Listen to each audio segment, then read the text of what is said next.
जय Hind everyone. Indian army की तरफ से एक ग्रुप सी की नई भर्ती निकाली गई है, जो भर्ती ऑल इंडिया के लिए है और इसमें टोटल 194 वैकेंसी है।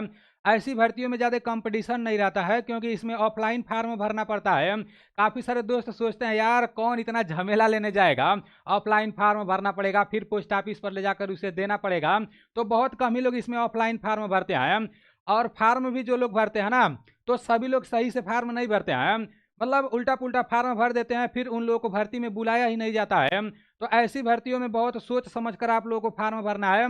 मैं नीलेश ब्लॉग यूट्यूब चैनल पर एक फुल वीडियो बनाकर इस भर्ती के बारे में सारी चीज़ें आप लोगों को बताया था कि ये भर्ती कैसी है, किस में आपको वर्दी मिलेगा, टोटल कितना पोस्ट रहने वाला है, सारी चीज़ें मैं आप लोगों को बताया था, ठीक है ना। इस वीडियो में मैं आप लोगों को बताने वाला हूँ कि इसका ऑफलाइन फार्म किस तरह से आप लोगों को भरना है, क्योंकि ये जानना आप लोगों को बहुत ज़रूरी है। ये जो भर्ती निकाली गई है ना, तो जो फायरमैन वाला पोस्ट है उसमें आपका वर्दी मिलता है, और फायरमैन के अलावा बाकी जितना भी पोस्ट है, यहाँ पर बहुत सारे पोस्टों का नाम दिया है, जिस पोस्ट में जितना वैकेंसी है वो भी यहाँ पर बताया गया है। तो दूसरे पोस्टों में आप लोगों का इंडियन आर्मी का जैसा वर्दी नहीं मिलेगा, वो सादा वर्दी रहता है, लेकिन आपका ये परमानेंट भर्ती है, सरकारी नौकरी है, बहुत अच्छा खासा मतलब ये भर्ती रहता है, ठीक है ना। हमेशा ये भर्ती नहीं निकलता है, और निकलता भी है तो इतना ज़्यादा वैकेंसी नहीं रहता है। 194 वैकेंसी है ना, इससे भी कम कम वैकेंसी रहता है। ये भी बहुत ज़्यादा वैकेंसी नहीं है, लेकिन इससे भी कम कम वैकेंसी रहता है। मेहनत करके ऑफलाइन फार्म भर दोगे, अगर आपका एडमिट कार्ड आ जाएगा तो आपके लिए बहुत अच्छा रहेगा। सारी चीज़ें मैं आप लोगों को बता दे रहा हूँ कि कैसे क्या करना है आप लोगों को, क्योंकि इसमें बहुत सारे आर्मी के यूनिट का नाम दिया है। तो किस यूनिट में किस पोस्ट के लिए कितना वैकेंसी है वो आपको पता होना चाहिए। अब आप एड्रेस कहीं और का डाल दे रहे हो, किसी और यूनिट का, और उस यूनिट में आप जैसे जिस पोस्ट के लिए फार्म भरना चाहते हो उसका एक भी वैकेंसी ही नहीं है, तो फिर क्या करोगे, ये समझना आपको बहुत ज़रूरी है। सारी चीज़ें मैं आपको समझा दे रहा हूँ। और अगर आप अग्निवीर के पेपर का तैयारी कर रहे हो या टी आर्मी के पेपर का तैयारी कर रहे हो, तो अच्छे तरीके से पढ़ाई करते रहो। पढ़ाई करने के लिए आपको प्ले स्टोर से एनडीसी क्लास एप्लीकेशन को डाउनलोड कर लेना है, उसमें अपना आईडी पासवर्ड बना लेना है, और पेड कोर्स में जाके मैरून बैच ले लेना है। मैरून बैच का प्राइस सिर्फ 199 रुपया है।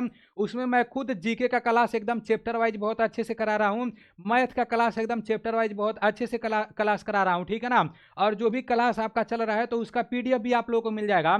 और आप लोगों को ये बात अच्छी तरह से पता होगा कि मैं खुद इंडियन नेवी में फाइनल सिलेक्शन लेकर नौकरी छोड़ा हूं, ठीक है ना। और इंडियन आर्मी का कई बार पेपर निकाला हूं, पेपर में बैठा हूं, प्रश्नों को देखा हूं कि कैसे प्रश्न पूछे जाते हैं, उसी लेवल का क्लास में कराता हूं, ठीक है ना। तो जितने भी साथी अग्निवीर के पेपर का तैयारी कर रहे हो या टी आर्मी के पेपर का तैयारी कर रहे हो, तो आप लोग को एनडीसी क्लास एप्लीकेशन से मैरून बैच लेकर एकदम जीरो लेवल से बहुत अच्छे तरीके से तैयारी करते रहना है, ठीक है ना। चलते हैं इस भर्ती के बारे में सारी चीजें अच्छे से समझ लेते हैं मेरे भाई। सबसे पहले तो आप लोग देख लो कि किस पोस्ट के लिए किस में कितना वैकेंसी है, उसके बाद से मैं आपको बताऊंगा कि कैसे फार्म भरना है। ऑफलाइन फार्म भी मैं आप लोगों को दे दूंगा, 3 पेज का ऑफलाइन फार्म है। वो कहाँ पर मिलेगा, वो मेरे टेलीग्राम चैनल में मिलेगा। जब आप टेलीग्राम पर नीलेश ब्लॉग सर्च मारोगे ना, तो उधर मेरा टेलीग्राम चैनल आ जाएगा, वाले आप देख लो। इसका स्क्रीनशॉट ले लेना, किस किस में आपका कितना वैकेंसी है, ठीक है ना। इसका भी आप लोग स्क्रीनशॉट ले लेना, क्योंकि ये सारी चीज़ें मैं पहले बता दिया हूँ। टोटल ऑल इंडिया के लिए 194 वैकेंसी है। अब देखो, जब आप इसका ऑफलाइन फार्म भर दोगे तो साथ में कौन कौन सा डॉक्यूमेंट आपको लगाना है, इसका भी आप लोग स्क्रीनशॉट ले लो। आपको एजुकेशन सर्टिफिकेट, मतलब अगर 10 पास से फार्म भर रहे हो तो 10 का सर्टिफिकेट लगा देना है। अगर 12 पास से भर रहे हो तो 12 का सर्टिफिकेट लगा देना है, ठीक है ना। अगर 12 पास से भर रहे हो तो 10 और 12 दोनों का लगा देना है। फिर आपको अपना निवास प्रमाण पत्र का फोटोकॉपी लगाना है, ओरिजिनल नहीं लगाना, ठीक है ना। उसके बाद से आपको कास्ट सर्टिफिकेट लगाना है, मतलब जाति प्रमाण पत्र लगाना है, अगर आपको जाति के हिसाब से छूट चाहिए तो। उसके बाद से आधार कार्ड लगा लेना है। फिर आपको फोटो, जो फोटो आप लगाओगे ना, जैसे जो फार्म मिलेगा उस पर फोटो चिपकाना रहेगा। तो जब आप फोटो चिपकाओगे ना, तो नया फोटो होना चाहिए, ज़्यादा पुराना नहीं, 3 महीना के इधर का ही फोटो होना चाहिए। और फोटो पर आधा सिग्नेचर आपका होना चाहिए, सेल्फ असिस्टेड होना चाहिए। आधा सिग्नेचर आपका फार्म पर रहेगा और आधा सिग्नेचर फोटो पर रहेगा, तो ये भी आपको पता होना चाहिए, ठीक है ना। उसके बाद से 5 रुपये का एक पोस्टल स्टैंप लगेगा। और ये जो पोस्टल स्टैंप है ये कहाँ पर चिपकाना है, कैसे मिलेगा, वो भी मैं आपको बता रहा हूँ, ठीक है ना। नोटिफिकेशन में 5 रुपया लिखा गया है, आप 10 रुपया का भी लगा सकते हो, 20 रुपये का भी लगा सकते हो। 20 रुपये का लगा दोगे तो और सही रहेगा आपके लिए। उसके बाद से अगर आपके पास आईटीआई का सर्टिफिकेट है, चाहे एक्सपीरियंस है, तो लगाओ। अगर नहीं है, आप जिसमें फार्म भर रहे हो उसमें नहीं मांगा है तो नहीं लगाओ, कोई दिक्कत वाली बात नहीं है।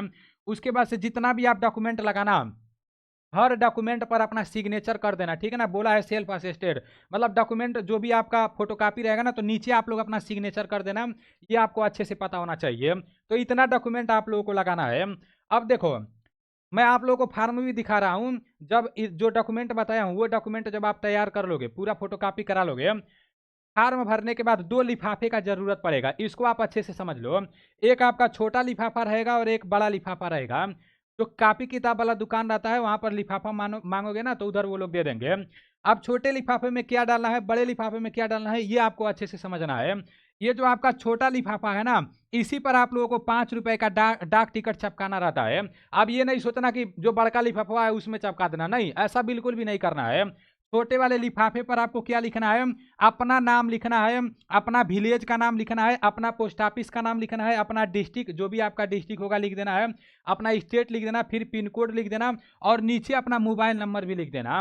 नीचे मोबाइल नंबर क्यों लिखना है, क्योंकि जब आपका एडमिट कार्ड उधर से आएगा ना, जिस भी यूनिट के लिए आप फार्म भेजोगे, तो मेरे भाई जब आपका उधर से एडमिट कार्ड आएगा ना, तो जो आपका पोस्टमैन रहेगा वो डायरेक्ट आपसे कांटेक्ट कर लेगा, जब यहाँ मोबाइल नंबर रहेगा तो मोबाइल नंबर भी आप लोगों को लिख देना है और सही सही एड्रेस लिखना, ठीक है ना। और इसी छोटे वाले लिफाफे पर 5 रुपए का डाक टिकट आपको छपकाना है, बड़े वाले लिफाफे पर नहीं, छोटे वाले लिफाफे पर। अब 5 रुपया की जगह 15-20 रुपए का छपका दोगे तो सही रहेगा। तो ये तो छोटे वाले लिफाफे का बात हो गया। ऊपर पहले 2 लिख कर और अपना पूरा एड्रेस लिख देना। फिर इसी छोटे वाले लिफाफे में जो भी मैं डॉक्यूमेंट बताया हूँ, पूरा डॉक्यूमेंट रख लेना, और जो ऑफलाइन फार्म है उसको भर देना और इस छोटे वाले लिफाफे के अंदर डाल देना। फिर छोटे वाले लिफाफे को बड़े वाले लिफाफे के अंदर डाल देना है, और बड़े वाले लिफाफे पर आपको सबसे ऊपर लिखना है application for the post of, और जिस पोस्ट के लिए अप्लाई करना चाहते हो उस पोस्ट का नाम लिख देना, जो भी आपका कैटेगरी होगा वो ऊपर लिख देना। वो सारी चीज़ें जो मेरा टेलीग्राम चैनल है उसमें मैं जैसे दे दूंगा लिख कर, ठीक है ना। अब नोटिफिकेशन भेज दूंगा, उसमें आप लोग देख लेना। आप टेलीग्राम पर नीलेश ब्लॉग सर्च मारना, उधर आप जुड़ जाना, ठीक है ना। उसके बाद से बड़े वाले लिफाफे में इधर साइड में आपको 2 लिखना है, और इधर आपको क्या लिखना है, कोई दिक्कत वाली बात नहीं है, ज़्यादा प्रॉब्लम नहीं ना है, ज़्यादा प्रॉब्लम नहीं ना है, चलो ठीक है, कोई दिक्कत नहीं। थोड़ा बहुत धुंधला है, कोई दिक्कत नहीं। चलो यहाँ पर आपको क्या करना है, 2 लिख देना है। और जैसे जब 2 लिखना ना, तो मेरे भाई जहाँ के लिए आप फार्म भर रहे हो, 1 मिनट देखते हैं, बस 1 मिनट में बता रहा हूँ सारी चीज़ें, कोई दिक्कत नहीं है, कोई दिक्कत नहीं है। चलो यहाँ पर आप लोगों का जो बड़ा वाला लिफाफे है 2 लिखना है, और जिस यूनिट के लिए आप फार्म भेज रहे हो तो उस यूनिट का नाम लिखना है। अब किस यूनिट में किस कैटेगरी के लिए कितना वैकेंसी आगे मैं आपको बता दे रहा हूँ। और फिर बड़े वाले लिफाफे में यहाँ पर अपना एड्रेस डाल देना है, ठीक है ना। उसके बाद से बड़े वाले लिफाफे को पोस्ट ऑफिस पर ले जाकर अपना ऑर्डिनरी पोस्ट, स्पीड पोस्ट जो है वो आपको करा देना है। अब ये तो आपको सारी चीज़ें बता दिया हूँ कि किस तरह से लिफाफे के अंदर क्या लिखना है और कौन सा डॉक्यूमेंट लगाना है। इसका जो भर्ती निकाला गया है ऑफलाइन फार्म 4 तारीख से भराना चालू हो गया है, लास्ट डेट 24 अक्टूबर तक रहने वाला है। उम्र इसमें कम से कम 18 साल होना चाहिए, 18 से थोड़ा सा भी कम रहेगा ना, 1-2 दिन भी कम रहेगा तो फिर दिक्कत हो जाएगा आपके लिए। अधिक से अधिक 25 साल होना चाहिए, एज में कैटेगरी के हिसाब से आपको छूट भी मिल जाएगा। अब ये रहा इसका ऑफलाइन फार्म, 3 पेज का है, एक पेज यहाँ पर है, एक पेज यहाँ पर है, और एक पेज ये वाला है। ये तीनों पेज का जो भी ऑफलाइन फार्म है मैं अपने टेलीग्राम में पहले भी भेज दिया था और फिर से दोबारा भी भेज दूंगा। आपको करना क्या है, ऑफलाइन फार्म ये निकलवा लेना है। जब निकलवा लोगे तो यहाँ पर अपना फोटो लगा देना, और फोटो पर आधा सिग्नेचर आप लोग कर देना, ठीक है ना। और बाकी यहाँ एडवर्टाइजमेंट नंबर लिखा गया है, तो जहाँ एडवर्टाइजमेंट नंबर लिखने के लिए बोलेगा तो इधर आप लोग इसी को सेम लिख देना। अब यहाँ पर पोस्ट अप्लाइड फार्म, मतलब किस पोस्ट के लिए आप अप्लाई कर रहे हो, तो उस पोस्ट का नाम यहाँ पर लिख देना, फायरमैन, जो भी आपका ट्रेडमैन जो भी होगा तो ऊपर आप लोग लिख देना, ठीक है ना। उसके बाद यहाँ यूनिट जो लिखा गया है ना, तो इसमें आपको कैसे लिखना है मैं आपको समझा दे रहा हूँ। जो यूनिट लिखा गया है, आप किस यूनिट के लिए फार्म भर रहे हो यहाँ से आपको पता चल जाएगा, फुल नोटिफिकेशन के माध्यम से पता चल जाएगा। ये मैं अपने टेलीग्राम में भेज दूंगा, देख लेना। आपको देखना क्या है, मान लो आप दिल्ली कैंट के लिए फार्म भर रहे हो, तो दिल्ली कैंट में जिस कैटेगरी के लिए आप फार्म भर रहे हो ऊपर देख लेना कि उस कैटेगरी के लिए वैकेंसी है कि नहीं। अब ऐसा नहीं है कि दिल्ली कैंट के लिए फार्म भर दो और जिस कैटेगरी के लिए फार्म भर रहे हो वो कैटेगरी में एक भी वैकेंसी नहीं है, तो फिर दिक्कत हो जाएगा। तो इस तरह से ये यूनिट का नाम जब लिखना ना, तो देख लेना कि आपके यूनिट में कितना वैकेंसी है, जिस यूनिट के लिए फार्म भर रहे हो। जिस भी यूनिट के लिए, यहाँ भी दिल्ली कैंट दिया है, अगर इसके लिए फार्म भर रहे हो तो देख लेना आप लोग। इसके लिए अगर फार्म भर रहे हो जबलपुर का, तो आप लोग देख लेना कितना वैकेंसी है। जो भी आपका यहाँ पर है प्रयागराज के लिए फार्म भर रहे हो तो देख लेना किसमें कितना वैकेंसी है। तो इस तरह से देख कर अपना फार्म भरना, मिस्टेक नहीं करना है, यही आपको अच्छे से समझना है, ठीक है ना। उस यूनिट का नाम लिख देना पूरा अच्छे से अपना सोच समझ कर। उसके बाद से फिर क्या करना है, अपने पिताजी का नाम जो भी लिखना बड़ा लेटर में लिखना, नीले कलम से लिखना, नीले पेन से लिखना बड़ा लेटर में। अपने पिताजी का नाम तीसरा नंबर में बोला है, और फिर आपका बी में अपने माताजी का नाम बड़े लेटर में लिख देना है। फिर अपना डेट ऑफ बर्थ यहाँ पर लिख देना है। उसके बाद से फिर अपना एज लिखना है, 5वां नंबर में दिया एज, कितना साल कितना महीना कितना दिन का हो गए हो वो आपको लिखना है। वो आप गूगल पर जाना है, एज कैलकुलेटर लिखकर सर्च मारोगे ना तो उधर आपको पता चल जाएगा कि कितना साल कितना महीना कितना दिन हो गया है। उसके बाद से नेशनलिटी में आप लोग क्या लिख देना है, नेशनलिटी अपना लिख देना है इंडियन। उसके बाद से रिलीजियन जो भी आपका धर्म होगा उसको लिख देना 8वां नंबर में। और 9वां नंबर में बोला है कॉर्पोरेट एड्रेस और परमानेंट एड्रेस, जो भी आपका परमानेंट एड्रेस होगा यहाँ पर लिख देना। अगर मान लो आपका गांव कहीं और है, आप शहर में रहकर पढ़ाई करते हो, वहाँ पर अपना एडमिट कार्ड मंगाना चाहते हो, तो कॉर्पोरेट एड्रेस में जहाँ पर रहते हो वहाँ का एड्रेस पूरा फुल लिख देना, ठीक है ना। उसके बाद से फिर आप लोगों को क्या करना है, उसके बाद से नीचे आप लोगों को ये सब कुछ नहीं करना है, ठीक है ना। ये तो आपका डिस्चार्ज उस्चार्ज वालों के लिए बोला गया है।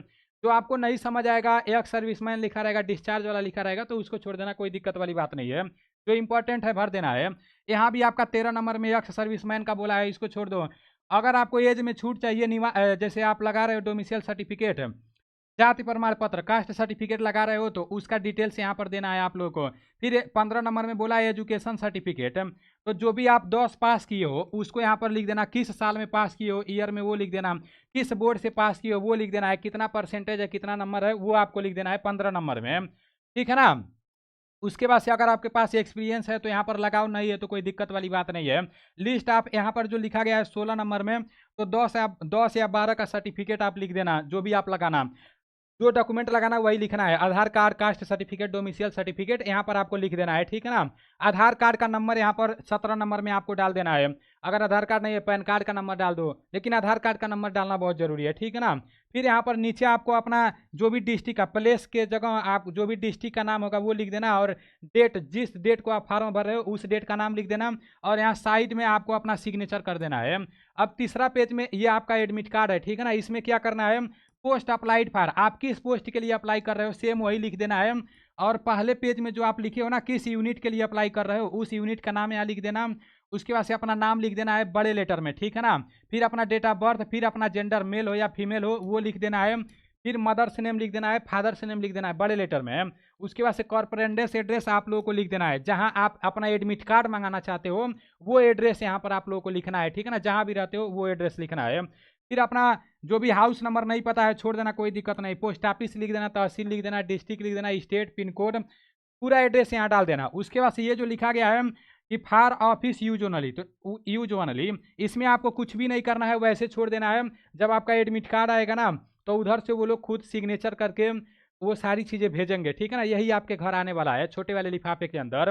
तो फॉर ऑफिस यूज ओनली जो लिखा गया इसमें आपको कुछ नहीं करना है। तो सारी चीज़ें मैं आपको बताया हूँ कि कैसे आप लोगों को फॉर्म भरना है, ठीक है ना। किस यूनिट में कितना वैकेंसी है यहाँ से आप लोग देख लेना। उम्मीद करता हूँ आपको इस वीडियो से काफ़ी मदद मिला होगा, आप समझ लेंगे कि भाई किस यूनिट में किस कैटेगरी के लिए कितना वैकेंसी है, और उसी यूनिट का नाम आप लोग लिखोगे, ठीक है ना।